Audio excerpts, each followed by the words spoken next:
Hello students, कैसे हैं आप सब लोग। उम्मीद करती हूँ सब अच्छे। मैं मीना राणा, आईसीटी वर्चुअल। हम पढ़ रहे हैं क्लास 7 का मैथ। आप जानते हैं अलजेब्राइक एक्सप्रेशन का जो हमारा चैप्टर है ये स्टार्ट किया।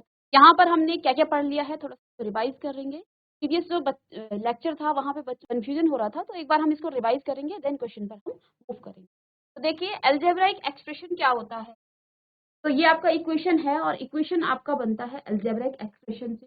लेफ्ट हैंड साइड और राइट हैंड साइड में क्या होता है, बीजीय व्यंजक होते हैं और इनको ही क्या कहते हैं। देखिए जहाँ पे आपके पास वेरिएबल्स होते हैं, कांस्टेंट होते हैं और कोफिशिएंट होते हैं, तो इस कॉम्बिनेशन को हम कहते हैं अलजेब्रिक एक्सप्रेशन। जैसे हमने यहाँ पे लिखा है 3xy + 2x + 7, ये आपका एक अलजेब्रिक एक्सप्रेशन है।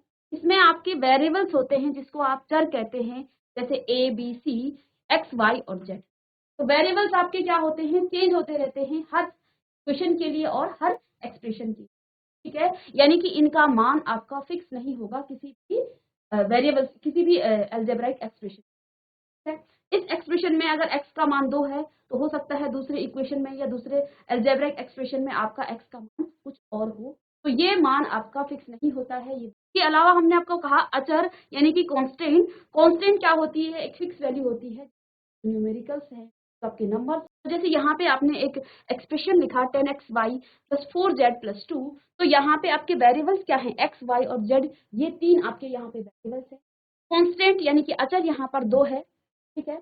और कोफिशिएंट क्या होते हैं, जो वेरिएबल्स के साथ होता है उसको कोफिशिएंट कहा जाता है। जैसे यहाँ पे एक्स वाई का कोफिशिएंट 10 है और जेड का कोफिशिएंट 4 है, और ये तो आपका कांस्टेंट टर्म है, तो इसमें नहीं आता। इसके अलावा हमने आपको बताया था टर्म्स ऑफ एक्सप्रेशन, किसी भी एक्सप्रेशन में कितने टर्म्स होते हैं, पद होते हैं, ये भी हमने आपको बताया था। तो यहाँ पे देखिए ये आपके पास कोई व्यंजक है 4x² + 2xy + 5, ठीक है। और इसमें कितने टर्म्स हैं, 1 2 3।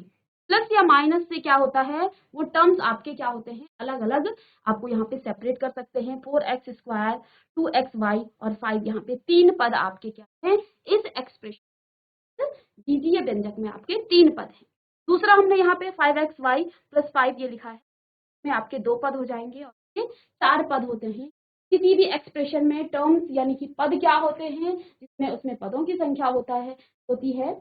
पदों की संख्या मतलब प्लस माइनस से आप क्या करते हैं, वेरिएबल्स और कांस्टेंट को आप सेट करते हैं, इनको आप पद या टर्म्स इनको कहा जाता है।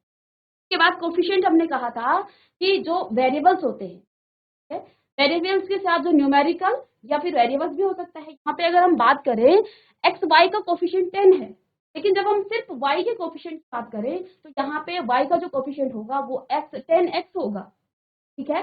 तो ये इसका न्यूमेरिकल कोफिशिएंट हो गया है, और ये आपका x जो है वेरिएबल, ये इसका, ठीक है। कोफिशिएंट के बाद हमने आपको बताया था, देखिए ये कोफिशिएंट।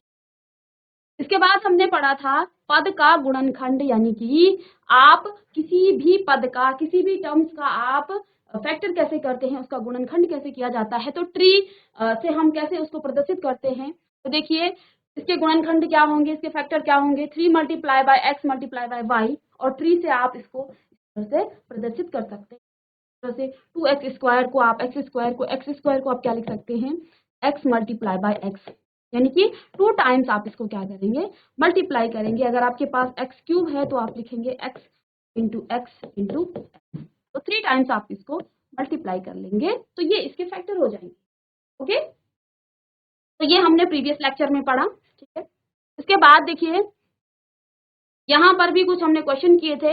ये आपका कोई एक्सप्रेशन है और इसके हमने देखिए यहाँ पे दो पद हैं, एक तो 4x² और दूसरा है -3xy, ये दो टर्म्स हैं, ठीक है।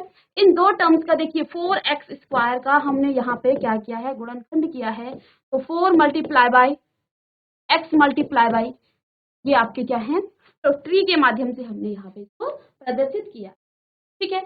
दूसरा पद यहाँ पर है -3xy, ठीक है। तो दूसरा पद -3x और y, ये इसके क्या हो गए हैं, तो ये भी हमने प्रीवियस लेक्चर में बताया था। एक क्वेश्चन यहाँ पे सॉल्व किया था।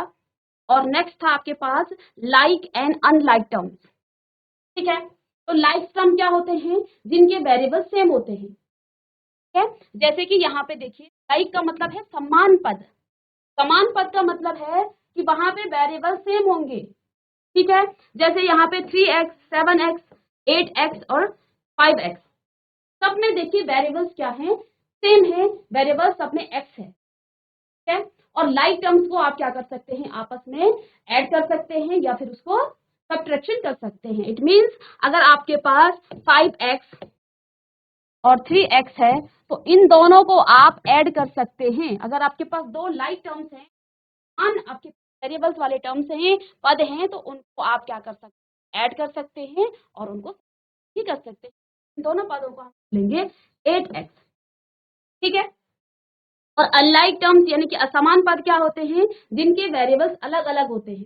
जैसे यहाँ पे 4xy है और यहाँ पर आपका 6x है, ठीक है। तो दोनों को आप ऐड या सब्ट्रैक्शन नहीं कर सकते, ठीक है। अगर इन दोनों को आपने ऐड करना होगा तो आप कैसे लिखेंगे, 4xy प्लस में 6x, इन दोनों को आप ऐसे ही लिखेंगे, इसके बाद आप इसका कुछ नहीं कर सकते, ऐड इसको नहीं कर सकते हैं। लेकिन अगर आपके पास इसके बजाय इस तरह का होगा तो उन दोनों को आप ऐड कर सकते हैं। आई बात समझ में, लाइक और अनलाइक टर्म्स क्या होते हैं, ओके। लाइक टर्म्स को आप ऐड या सब्ट्रैक्शन कर सकते हैं और अनलाइक टर्म्स को आप ऐड तो करेंगे लेकिन वो ऐड होंगे नहीं, ऐसे ही रहेगा वो, ठीक है।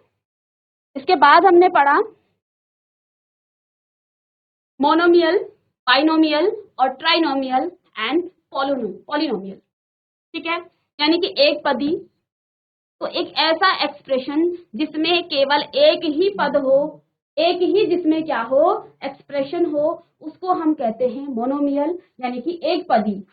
तो किसी एक्सप्रेशन में, किसी बीजीय व्यंजक में अगर एक ही पद आपको दिखाई दे तो उसको आप कहेंगे, अभी इसमें बेस्ड आपका क्वेश्चन भी आएगा, ठीक है। तो उसको हम एक पदी यानी कि मोनोमियल कहते हैं।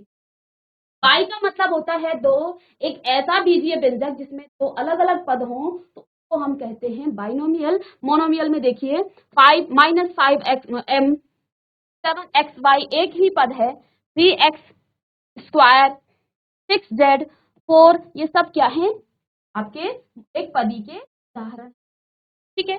इसी तरह से बाइनोमियल का मतलब यानी कि द्विपद, जैसे कि नाम से ही आपको पता चल रहा है, एक ऐसा व्यंजक जिसमें दो असमान पद हों। असमान क्यों कहा यहाँ पे, क्योंकि जब समान पद होंगे तो वो जुड़ के भी क्या हो जाएंगे, वो एक ही पद हो जाए। अगर मैं यहाँ पे ऐसा कहूँ बाइनोमियल में कि 3x प्लस 4x, क्या ये बाइनोमियल है, क्या ये पद बाइनोमियल है, ये बाइनोमियल नहीं है, ये द्विपद नहीं है, क्योंकि दोनों के वेरिएबल सेम है, लाइक क्या है, ये आपके टर्म्स हैं और दोनों ही लाइक टर्म्स आपके जुड़ करके क्या हो जाएंगी, 7x हो जाएंगी। तो ये फिर से क्या हो जाएगा, आपका यानी कि आपके पास क्या होने चाहिए, इस चीज को आप ध्यान देंगे, एक ऐसा व्यंजक जिसमें दो असमान पद हों। असमान का मतलब है वहां पे आपके वेरिएबल्स अलग अलग होने चाहिए।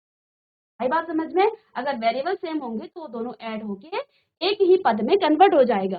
तो जैसे यहाँ पे देखिए x plus Y, m minus 5, 3xy minus 6 और a² माइनस b²। ओके, समझ में आया आप लोगों को, बेटा समझ में आया, एक पदी और द्विपदी व्यंजक क्या होते हैं ये समझ में आया, वेरी गुड। चलिए अब नेक्स्ट देखिए, के बाद हमने ट्राइनोमियल की बात की, त्रिपद, जैसे कि नाम से ही पता चल रहा है, एन एक्सप्रेशन विच कंटेनिंग 3 या contain 3 unlike terms. Unlike terms क्यों कहा है फिर से, क्योंकि अगर हम कह दें 2y प्लस 3y और प्लस 5y और दिखने में ऐसा लग रहा है कि ये तीन पद हैं, त्रिपद है, त्रिपद का ये व्यंजक है, लेकिन जब आप इसको ऐड करेंगे ये लाइक टर्म्स हैं। क्या है ये आपके लाइक टर्म्स है। लाइक टर्म्स, लाइक का मतलब है समान पद है और समान पद क्या हो जाते हैं, ऐड हो जाते हैं, तो ये फिर क्या रहेगा, एक ही पद बन जाएगा, क्योंकि इनके वेरिएबल सेम है। वेरिएबल सेम है तो 2 प्लस 3 प्लस 5, तो ये 5 ये आपका कितना आ जाएगा 10y, ठीक है। तो ये फिर से मोनोमियल बन जाएगा। बात समझ में, तो इस बात का आपने विशेष से ध्यान देना है कि अगर किसी पद में आपके पास समान पद हैं या लाइक टर्म्स हैं, आप पहले उन दोनों को ऐड कीजिए, उसके बाद बताइए कि वो पद आपका एक पदी है, द्विपदी है या त्रिपदी है। ठीक है, तो इस बात को आप विशेष ध्यान दीजिए कि यहाँ पे जो अनलाइक टर्म्स है ये इसका बड़ा यहाँ पे महत्व है। ठीक है, कि ये क्योंकि जब आपके पास लाइक टर्म्स होंगी तो वो आपस में ऐड हो जाएंगी। तो देखिए एग्जांपल क्या है, 4xy प्लस में 5z और प्लस 6। ठीक है, अलग अलग है, ये अनलाइक टर्म्स है।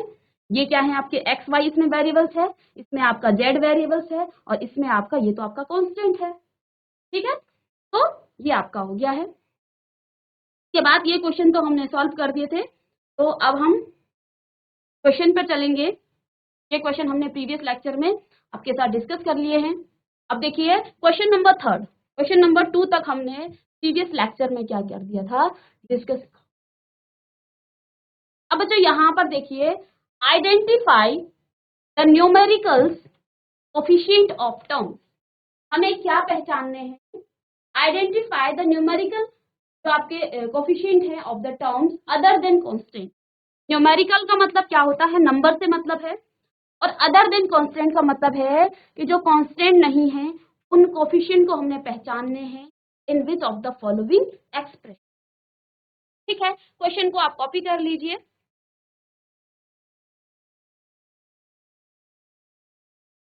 हिंदी में अगर आप इसको देखना चाहते हैं तो क्या करना है, निम्नलिखित पदों में जो है स्थिरांक के अलावा यानी कि कांस्टेंट के अलावा के संख्यात्मक गुणांक की पहचान आपको करना है। संख्यात्मक गुणांक का मतलब है न्यूमेरिकल जो आपके हैं उनको हमने पहचानना है। तो चाहे आप हिंदी में जिन बच्चों का है वो हिंदी में करें और जिनका इंग्लिश में है वो लिख लें। ठीक है,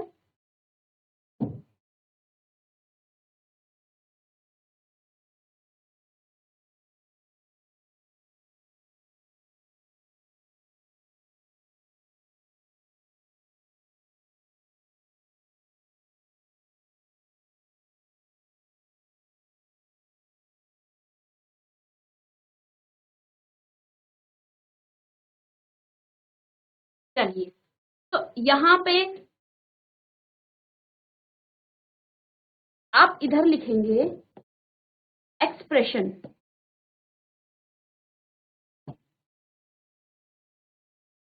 एक्सप्रेशन लिख लेंगे, या हिंदी में जिन बच्चों को लिखना है तो आप यहाँ पे क्या लिखेंगे, व्यंजक लिखेंगे कि कौन कौन से व्यंजक हैं आपके।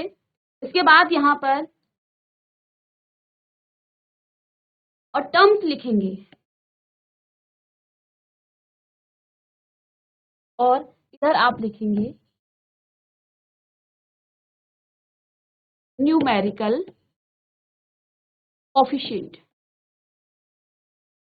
यहाँ पर आप लिख सकते हैं का जो संख्यात्मक गुणांक है। ठीक है, अब देखिए आपके पास एक्सप्रेशन पहले में क्या दे रखा है, फर्स्ट में आपके पास एक्सप्रेशन क्या है, 5 माइनस 3t²। ठीक है, तो बच्चों हमें वो टर्म्स लिखना है जिसमें क्या है, संख्यात्मक गुणांक है, यानी कि यहाँ पर न्यूमेरिकल कोफिशिएंट है। 5 माइनस 3t, एक क्वेश्चन मैं करती हूँ इसके बाद आप आंसर। 5 minus 3t²। तो देखिए न्यूमेरिकल कोफिशिएंट कहाँ पर है, न्यूमेरिकल कोफिशिएंट का मतलब कोफिशिएंट किसके साथ होता है, हमेशा वेरिएबल्स के साथ होता है। ठीक है, न्यूमेरिकल का मतलब है नंबर वाला, तो ये तो आपका कांस्टेंट टर्म है, तो इस टर्म्स को तो हमें लिखना ही नहीं है, इससे तो हमें मतलब ही नहीं है। ठीक है, तो इस टर्म्स को तो आप रहने दें। पीआईसी भराड़ी सेन, बेटा माइक ले लेंगे आप लोग। मैम जी, चलिए बेटा बताइए इस good morning ma'am. Good morning बेटा, क्या नाम है बच्चे आपका, बैठ जाइए पहले तो। कौन सी क्लास के हैं आप लोग? मैम जी, मैम कौन सी 7th। क्लास के? ये गर्ल्स मैम भी 7th। 7th की हैं, तो आप लोग बैठ क्यों नहीं रहे मैम हो? जी, बैठ मैम जाइए वो बच्चे। हमारा पीरियड लगा था, मैम हमारा पीरियड लग गया है। तो आप अपना पीरियड पढ़ने जा रहे हैं? जी चलिए ठीक है, ओके। चलिए पीआईसी बीना खाल, बेटा माइक ले लेंगे जल्दी से। Good morning ma'am. Good morning बेटा। तो यहाँ पे आप मुझे बताएंगे कितने टर्म हैं यहाँ पे? 1 2। अब मुझे यहाँ पे कौन सा टर्म लिखना है? यहाँ पे क्वेश्चन क्या कह रहा है? Identify the numerical coefficient of the term. वो टर्म्स हमें आइडेंटिफाई करना है, पहचानना है जिसमें न्यूमेरिकल कोएफिशिएंट हो। कौन सा टर्म है वो? कौन सा पद है वो? आपको वो टर्म्स बताना है जिसमें न्यूमेरिकल कोएफिशिएंट है। मैम 5 3 + 2 ना 3 + 2 3+2 नहीं है, ये t की पावर 2 है। अच्छा 2 है, सॉरी। बैठ जाइए आप अभी। अब देखिए बच्चों, यहाँ पे हमें वो टर्म्स बताना है जिसमें आपका न्यूमेरिकल क्या हो, कोफिशिएंट हो। तो देखिए 5 की बात जब आप करें, 5 आपका कांस्टेंट है, ये आपका कांस्टेंट है, और कांस्टेंट से हमें यहाँ पे कुछ भी नहीं लेना है, तो कांस्टेंट को हम नहीं लिखेंगे, हम उस टर्म्स को लिखेंगे जिसमें न्यूमेरिकल हो, न्यूमेरिकल कोफिशिएंट हो। तो ये टी था आपका, t² था, ठीक है। अब यहाँ पे t क्या है? आपका कोफिशिएंट है, वेरिएबल्स है, और इस वेरिएबल का कोफिशिएंट क्या है? -3, ठीक है। दूसरा टर्म्स यहाँ पे क्या है? 1 + t प्लस में t² लिखते रहेंगे आप, प्लस में t³। चलिए उस टर्म को बताइए, उस पद को बताइए, कोफिशिएंट, जल्दी से। अब देखिए यहाँ पे ये तो आपका 1 कांस्टेंट है, इसको तो हम नहीं लिखेंगे। अब देखिए t यहाँ पर है, t² भी है और t³ भी है, ठीक है। इन सबको आप लिख लेंगे यहाँ पे। देखिए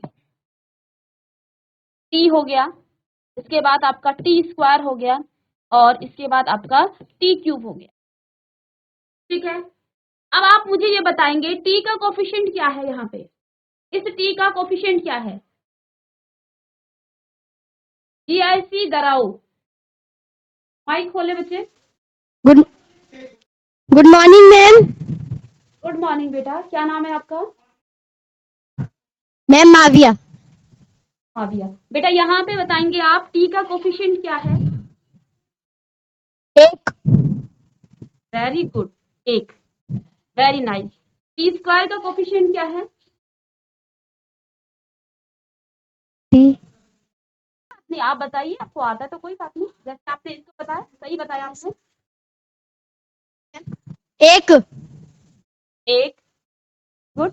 और t³ का कोफिशिएंट क्या है? 1 very nice, very good Muawiya. बच्चे यहाँ पे वेरी गुड, माइक ऑफ कर देंगे आप। तो GIC दराऊ से ये देखिए बहुत अच्छा आंसर आया है। हमने यहाँ पे वो टर्म्स लिखे जो वेरिएबल्स के साथ थे। वेरिएबल्स देखिए यहाँ पे अगर मेरे पास कुछ नहीं है तो इसका मतलब इसके आगे से 1 है, ठीक है। सब बच्चे ध्यान देंगे, अगर इसके आगे से कुछ नहीं है तो यानी कि इसका कोफिशिएंट 1 है, 1 टाइम्स है ये, ठीक है। t² के आगे से भी कुछ नहीं है तो यहाँ पर भी आप 1 लिखेंगे और लिखते रहेंगे साथ में, और t³ के आगे से भी कुछ नहीं है तो 1 है। तो इसका जो न्यूमेरिकल कोफिशिएंट हो गया है, t का भी 1 है, t² का भी 1 है, और t³ का भी 1 है। तो इसको आप लिख लीजिए फटाफट से, फिर हम रब करेंगे। स्पेस चाहिए हमें यहाँ पे। तो 1 1 1 सबके जो है कोफिशिएंट क्या है? 1 है। नेक्स्ट है यहाँ पे थर्ड, x प्लस में 2xy प्लस में 3y। चलिए GIC डुंगरी, माइक ले लेंगे बच्चे। GIC डुंगरी, बेटा जल्दी से माइक ले लीजिए। GIC दराऊ आपसे बात होगी अभी। GIC डुंगरी आप माइक ले लीजिए। चलिए GIC दराऊ आप माइक ले लीजिए। चलिए तब तक GIC डुंगरी आप माइक अपना अपने पास रखिए। Good morning ma'am. मॉर्निंग बेटा, क्या नाम है बच्चे आपका? My name is Danish Baig. क्या नाम है? दानिश बेग। चलिए आप मुझे बताएंगे Yes, कितने ma'am. टर्म्स हैं यहाँ पे? 3। कौन कौन से? पहला 1, दूसरा 2, तीसरा 3। अब बेटा टर्म्स बताना है, पद बताने हैं, अभी मैंने कोफिशिएंट नहीं पूछा है। मैम 3 पद है। हाँ बताइए, पदों के नाम बताएंगे आप? मैम एक्स का पद है हाँ एक्स 2 टू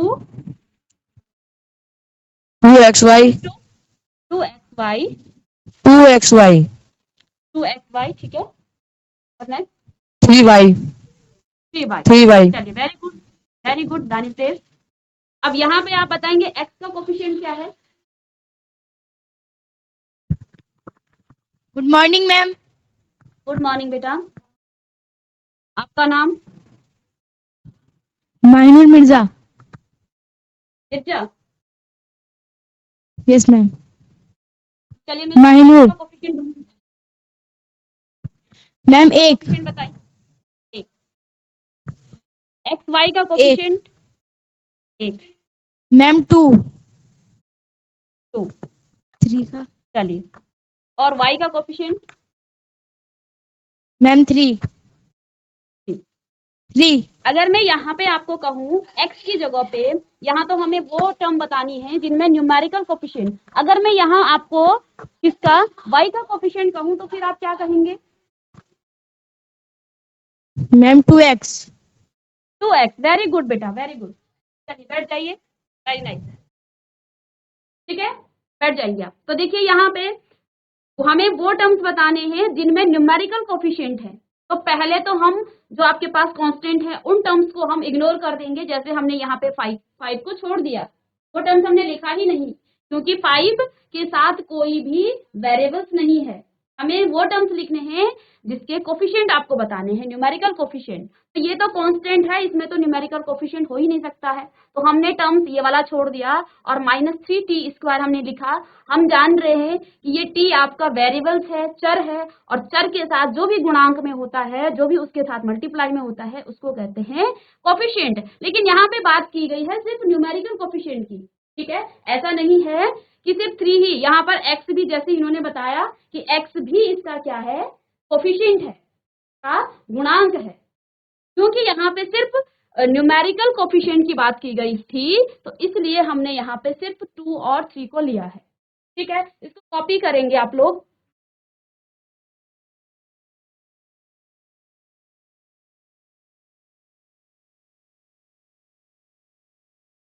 चलिए, ये तो आपने कर दिया होगा, ये 2 टर्म्स। अब देखिए नेक्स्ट है यहाँ पे आपके पास, और कुछ आप होमवर्क क्वेश्चन करके लाएंगे 5, 6 और 7 वाला। नेक्स्ट है यहाँ पे आपके पास 100m प्लस में 1000n। ठीक है, अब आप बताएंगे कितने टर्म्स हैं। देखिए ये छोटी छोटी चीजें हैं, लेकिन ये आगे आपको अलजेब्रा में बहुत ज्यादा काम आएंगे। जब तक आप कोफिशिएंट नहीं पहचान पा रहे, कांस्टेंट नहीं पहचान पा रहे, वेरिएबल्स क्या होते हैं ये नहीं पहचान पा रहे, किसका आपको वेरिएबल, किसका आपको कोफिशिएंट निकालना है ये नहीं पहचान पा रहे, तो ये छोटी छोटी चीजें। लेकिन अगर ये कॉन्सेप्ट आपका क्लियर नहीं होगा तो आगे आपको दिक्कतें आएंगी, है। तो अभी इसको एंजॉय करके पढ़िए, आगे ये आपका कॉन्सेप्ट सही रहेगा तो आगे आप इसको आसानी से क्या कर सकते हैं, पर बेस जो भी अच्छे क्वेश्चन आएंगे उनको आप आसानी से सॉल्व कर सकते हैं। ठीक है, चलिए, जैसी दराऊ आप ही आंसर करेंगे। जैसे डुंगरी, तो इनका माइक ही नहीं आ रहा है खुला हुआ, क्या आप खोल लीजिए माइक। तो देखिए ये सेम आपके सिमिलर क्वेश्चन है, तो देखिए यहाँ पर भी आपके पास, देखिए मैं कर देती हूँ इसको, यहाँ पे आपके कितने टर्म्स हैं, 2 पद हैं और दोनों के साथ वेरिएबल्स हैं, तो वेरिएबल्स के साथ हमेशा क्या होगा, कोफिशिएंट भी होगा। ठीक है, तो इसके 100m और दूसरा 1000n। ठीक है, अब कोफिशिएंट, न्यूमेरिकल कोफिशिएंट की बात करें तो m का कोफिशिएंट कितना है, 100 है, और n का कोफिशिएंट कितना है, 1000 है। तो इसको आप लिख लेंगे और इन क्वेश्चन को आप होमवर्क क्वेश्चन करके लाएंगे। कौन कौन से, इसका 6 पार्ट, 7 पार्ट, 8 और 9। इनको आप होमवर्क करेंगे, ठीक है, या फिर इसको मैं कर दूं यहाँ पे,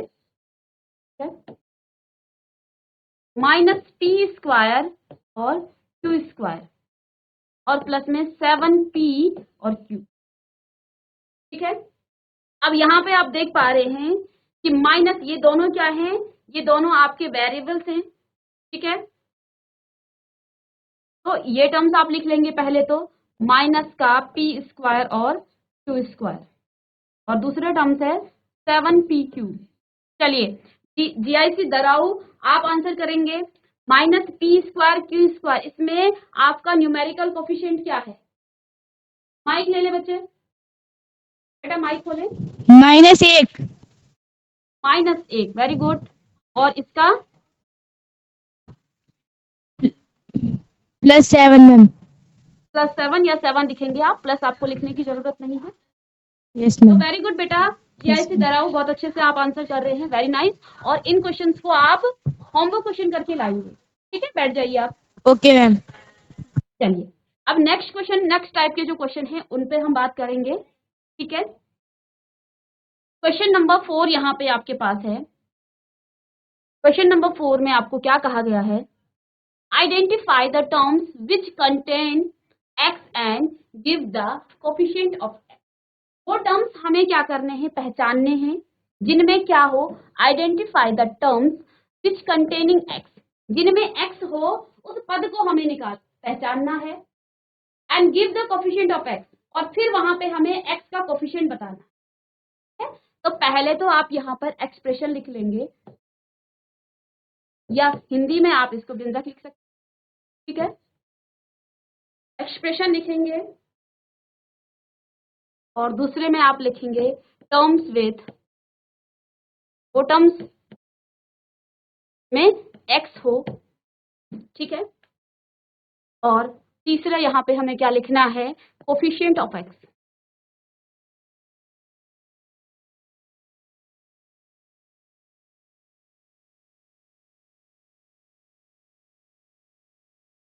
एक्स का गुणांक लिखेंगे आप, यहाँ पे आप लिखेंगे पद जो एक्स के साथ हो, और ये आपका एक्सप्रेशन होगा। तो पहला एक्सप्रेशन यहाँ पर क्या है आपके पास, पहला एक्सप्रेशन है Y square X plus Y. अब वो पद बताइए टर्म्स विथ एक्स, कौन बताएगा? जीआईसी बीना खाल। टर्म्स विथ एक्स, वो पद जिसमें एक्स हो, वो कौन सा पद है यहाँ पे? Y square X plus Y. चलिए जीआईसी दराऊ आप आंसर करिए। Yes ma'am. y square x cut. Y square X, very good. और अब मुझे एक्स का कोफिशिएंट बताइए। y square. Y square, very good, very nice, बैठ जाइए बहुत अच्छे। इसके बाद 13 वाई स्क्वायर माइनस में 8 वाई स्क्वायर एक्स। अब मुझे वो टर्म्स बताइए जिसमें एक्स है, जल्दी से बताएंगे। Ma'am square x। कौन सा स्क्वायर है से बोले? पहले हमें बेटा पूरा पद बताना है, पहले टर्म्स बताना है, उसके बाद कोफिशिएंट बताइए। 13y स्क्वायर है स्क्वायर 13y स्क्वायर। हाँ जी, नहीं, हमें वो पद बताना है -8y। सही बच्चे, चलिए बैठ जाइए, कोई बात नहीं, यहाँ पे आप इसको समझ लेंगे फिर से, बैठ जाइए। 8y। देखिए हमने क्या कहा है, टर्म विथ एक्स, वो टर्म्स यहाँ पे लिखना है जिसमें एक्स हो। अब आप कह रहे हैं 13 वाई स्क्वायर, 13 वाई स्क्वायर में एक्स तो है ही नहीं, तो हम क्या कर देंगे, इग्नोर कर देंगे। ठीक है, तो ये टर्म्स आप लिखना ही नहीं है आपको। चलिए आप बात करना चाह रहे हैं, ऑन कीजिए अपना माइक, चलिए बोलिए बोलिए। -8y² x। Very good, -8y² x। ठीक है, वो अच्छा। टर्म्स लिखना है जिसमें x हो, तो यहाँ पे x वाली टर्म्स यस ये है। ठीक है, अब इसका आप कोफिशिएंट बताएंगे मुझे x। कोफिशिएंट ठीक, -8y²। -8y²। वेरी गुड बेटा, आपका नाम क्या है? Square. Muawiya Mirza. Muawiya, very good बेटा, आपके लिए क्लैपिंग करेंगे आप लोग सब लोग। जीआईसी डराओ से भी बहुत अच्छा आंसर करती हैं आप, तो मतलब आप ध्यान दे रहे हैं। ठीक है, और बच्चे भी इसी तरह से ध्यान देंगे, आपको पढ़ने में इंटरेस्ट आएगा। बहुत छोटी छोटी चीजें हैं, आप इसको एंजॉय करके पढ़िए। ठीक है, तो आप ऐसा भार मत लीजिए कि क्या है कैसा है, नहीं समझ में आता तो आप दोबारा पूछिए कि मैम समझ में नहीं आ रहा है, हम आपको दोबारा बताएंगे, 3 बार बताएंगे, लेकिन आप पहले माइक से बात कीजिए और पूछिए। ठीक है, तो नेक्स्ट क्लास में हम इसी पर बेस्ड कुछ और क्वेश्चन के साथ आएंगे। तब तक के लिए थैंक यू।